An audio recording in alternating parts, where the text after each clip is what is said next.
Hello and welcome back to my YouTube channel. In this video we're going to be reacting to someone called Clive Wearing, who was a famous psychology case study where he had no short-term memory at all, and he was a pianist and a musician. I think this was originally a documentary in the UK for BBC 3 or BBC 4, so let's get straight into it. I know what it's like to be dead now. Day and night the same, blank. No difference between dreams or anything like that, no senses at all. The brain has been totally inactive. No dreams and no thoughts of any kind whatever. Clive was a renowned conductor living in London when he was struck down by a virus in 1985. Parts of his brain were completely destroyed, including his memory. However, his ability to play music is unaffected. It's amazing that, because I think, so basically this case study shows that the difference in how you memorise and learn music, it's a very different process to how you memorise, day-to-day things. So he can't remember anything about what's happening right now, but he can remember how to play the piano. Do you feel different when you play music? I've never heard a note since I've been ill. I don't know what it's like to play music when you're unconscious. You played us some music about 2 minutes ago. Not known to me. Do you know that we're making a film about you? No, that's news to me. You're being filmed for a television programme. Oh no! Oh, dear. Ooh, I suppose I'd be posh, do I?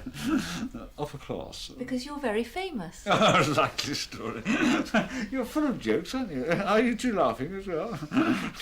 About 20 years ago, a film was made about you. Oh no. Just after you became ill, called A Prisoner of Consciousness. And 20 years on, we're making a new film about you. Because millions of people watched the film and wanted to know how you were. Good heavens. So millions of people know you. How embarrassing. Ooh, they know too much about me now, don't they? So it's interesting because you can obviously remember what she's been saying within the conversation, but you just can't remember anything that happened, in leading up to this film or to the previous one 20 years ago. His wife Deborah lives 85 miles away in Reading. His illness has made it impossible for them to live together for 20 years.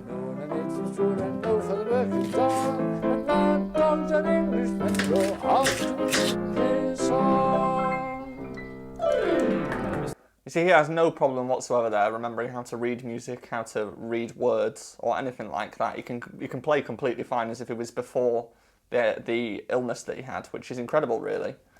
So does Clive know his name? Yes. Does he know how old he is? No. Does he know where you live? No. No idea. Does he know your job? No. No idea. Does he know the day of the week? No. Does he know the date? No. Can he read a book? No, because he can't remember the sentence before last. Can he watch a film? No. He'll watch the rugby or he'll watch the cricket. So I'm thinking, if she's moved away, his wife has moved away, if she comes back, he won't realise that she ever moved away. We're still very much a team. I mean, it sounds odd that when we see so little of each other, but we're very much a team. Come on. No hanging around on the other side of the room. It's incredible that he can still remember his wife. Obviously they had so much memory, or maybe it's related to a feeling that he has. Every moment for Clive is the first moment, because the amnesia is rubbing everything out immediately after it happens. Not only does he not remember anything that's happened to him since he was ill, he doesn't remember anything that's ever happened to him in the whole of his life. I can't imagine that. I imagine that's quite a traumatic thing to have experienced, and he will experience that every 7 seconds, apparently, where he just remembers that he doesn't remember. Or maybe he just doesn't know that he doesn't remember, if that makes any sense whatsoever.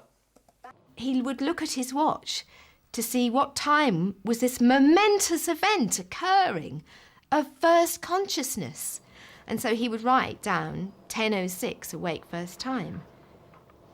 And then have the same sensation and put 10:07, awake first time, truly awake first time. Ignore the last entry. Now I'm awake. This is the first real awakeness. And so the diaries are line by line a succession of astonished awakenings. So he feels like every single minute that he is awake for the first time since the amnesia, which is really bizarre.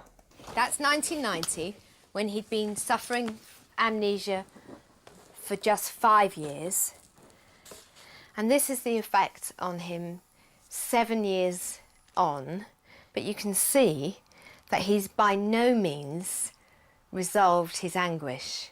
By no means. He writes the time now in a big hand, and a tick to say, yes, that's authentic, I wrote that, it's authentic, that's definitely me awake. He has to then cross through the previous ticks and do a new tick with a circle around it to say this is the real one, and that wasn't the real one next time he comes back, and so on.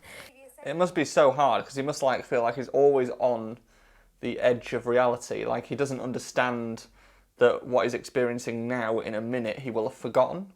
So he's constantly trying to grasp onto the minute that he's awake.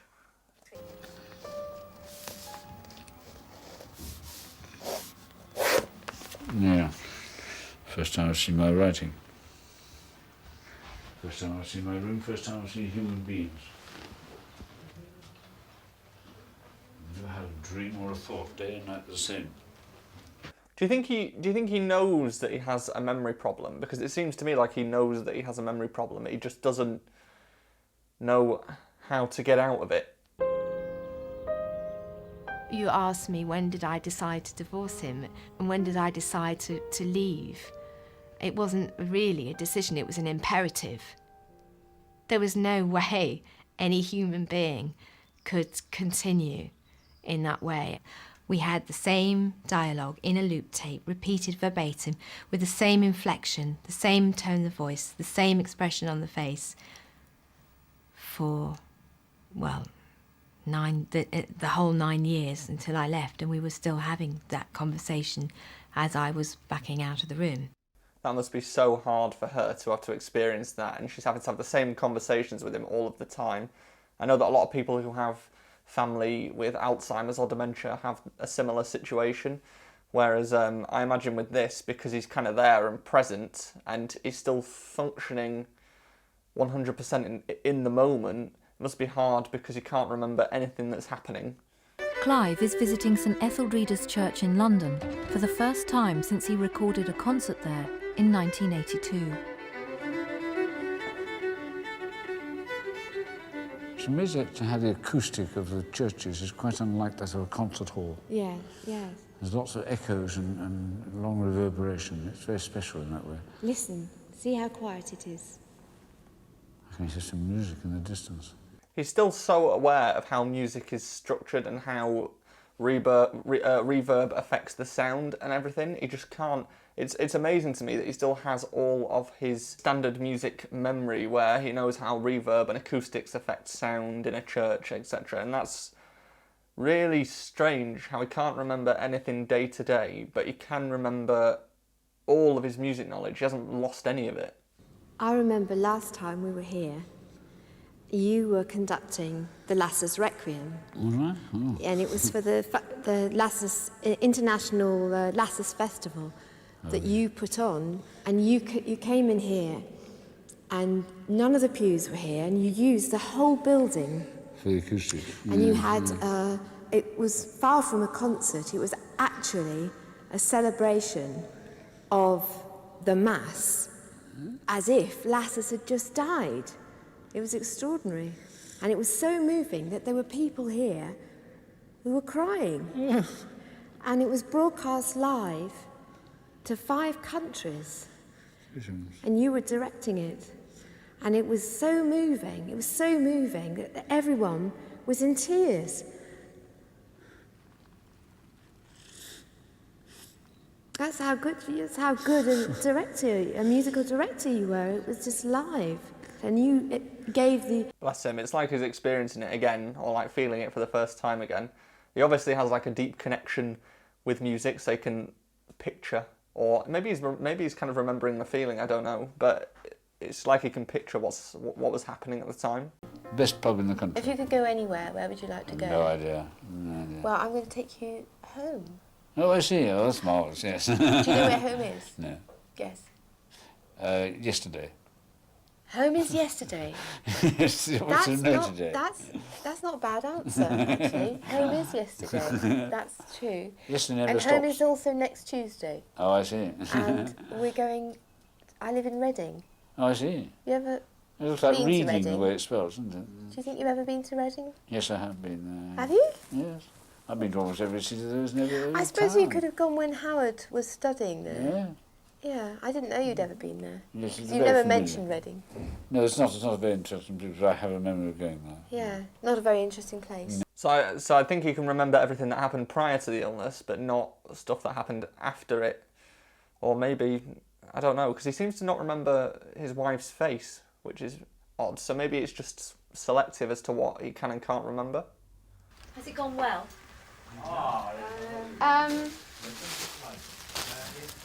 I don't really want to answer that, thank you. Why is a giant pronounced the way it is? It should be giant. Sorry. You know Jacques Christophe. That was very rude. That was really rude. Ask me again.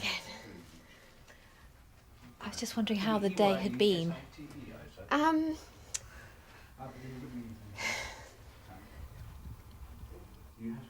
Well, it's just so sad that it's not, that's not our reality. And Bless her. She really struggles with the fact that that's not how life panned out for her, which is really sad. Was it easier to stay away? Oh yeah, yeah, it was the easy way out. There didn't seem any point either, because he didn't remember. He'd write it in his diary, but he'd turn over the page and start writing the next day. Did he know who you were? More or less. Sometimes he'd need a bit of prompting. It must be strange for obviously him, because his dad can't remember him, but also it must be strange the other way around, because obviously your child gets older, and if you can't remember them aging at all, it must be like seeing a complete stranger.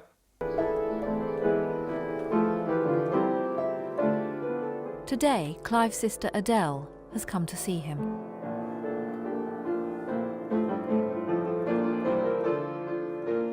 And we used to take the children to see him, but he used to get very aggressive. I think for his family, who have largely seen that he's there and he's not there, so his personality's there, I think having something like the piano where they can see that he is who he was before and he can still play the way he could play before is something that's probably quite special to the family to latch onto, because that's who they saw as a person before and they see him as that person still, even though a lot of his life has changed because of his memory issues. Do you remember Adele sitting next to you? No. Can you remember what she was wearing? No. Never seen her.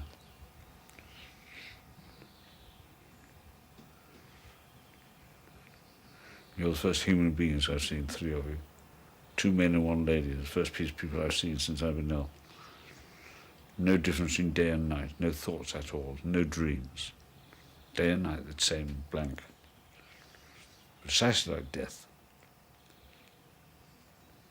Is it very hard? No. It's exactly the same as being dead, which is not difficult, is it? To be dead is easy. You don't do anything at all. You can't do anything when you're dead.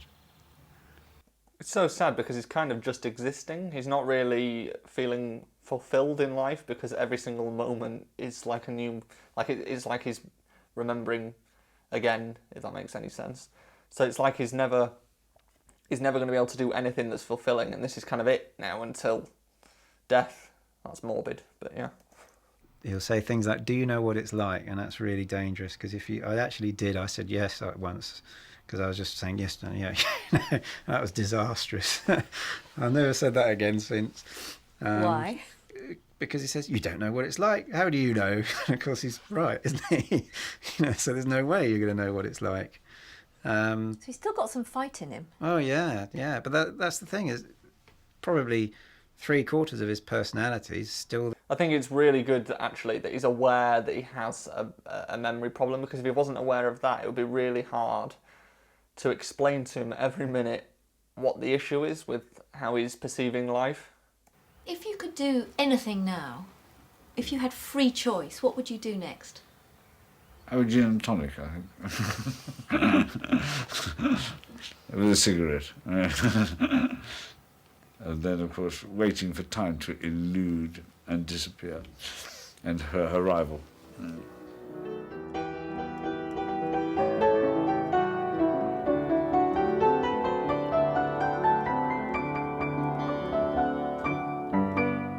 If you have enjoyed this video and want to see more of these types of videos, then let me know in the comments, and like and subscribe, and I will see you next time.